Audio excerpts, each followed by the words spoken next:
You're watching KCAL 9 News at noon.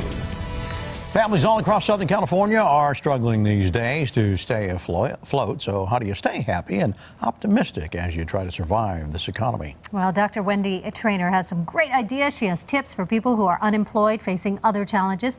Dr. Treynor, welcome.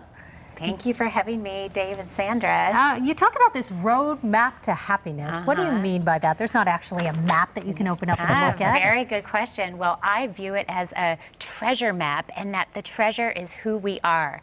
Ourselves, we are all treasures. And the road map to happiness is coming to discover the lovable, unconditionally lovable beings that we are. When we are immersed in the social world, we may find ourselves being swamped in rejection or conflict, but each of us needs to take time alone for ourselves to kind of refresh our energy and to feel the love and the joy that we are again. And so one of the things I recommend is that people take time alone with themselves each day. You can call it meditation, you can call it walking, or even exercise, creativity, just an opportunity to refresh before you go out into the world again. I think a lot of people see someone like you on television and say, oh, what do they know? You know, they're probably so far from where I am. But in your bio here, it says you've been depressed, suicidal, cancer survivor, you've been jobless, divorced, and now you're happy. It's the truth, I am. And that's why I'm here today, is I want to share some tips with your viewers about how they can be happy too. These are tips that are based on research and my own experience. So I'm happy to share them with you. Number one. All right, number one is to view your challenge as an opportunity.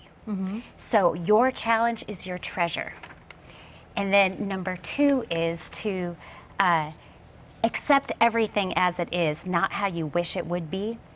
Because if we resist what is, we're going to create conflict for ourselves, whereas if we accept what is, we're going to create peace. Well, I imagine that gives you the opportunity to move on once you accept what is here. Exactly. And it sounds like making the best out of any situation. Exactly. That's what research shows, is that our thoughts are linked to our feelings. So we want to create thoughts that are positive so we can feel good about ourselves. Third tip for you is have faith in yourself and the possibilities. You know, when you've lost everything, you've nothing to lose, so we might as well have faith, right? You can start rebuilding. Absolutely. I like the example you used that if a hurricane were to take down your house, suddenly you have an opportunity to build your dream house. Exactly, and that's really how we have to look at ourselves when we feel like we've lost everything. We've lost our jobs, our spouse, our house. It's an opportunity for us to rebuild our lives the way we wanted it.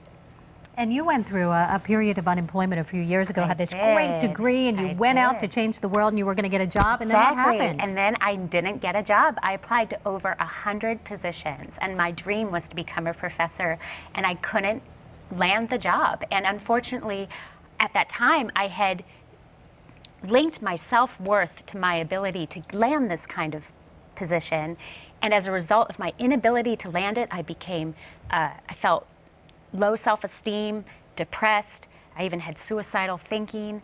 And now in retrospect, I understand that the truth is our value has nothing to do with our bank accounts. You know, we tend to come to a place where we think who we are is linked to our jobs, but our value is beyond our jobs. So if you have a friend or a loved one who you know is feeling depressed or blue because they're unable to land a job, this is your opportunity to show them that you love them for who they are, not for the job that they can get.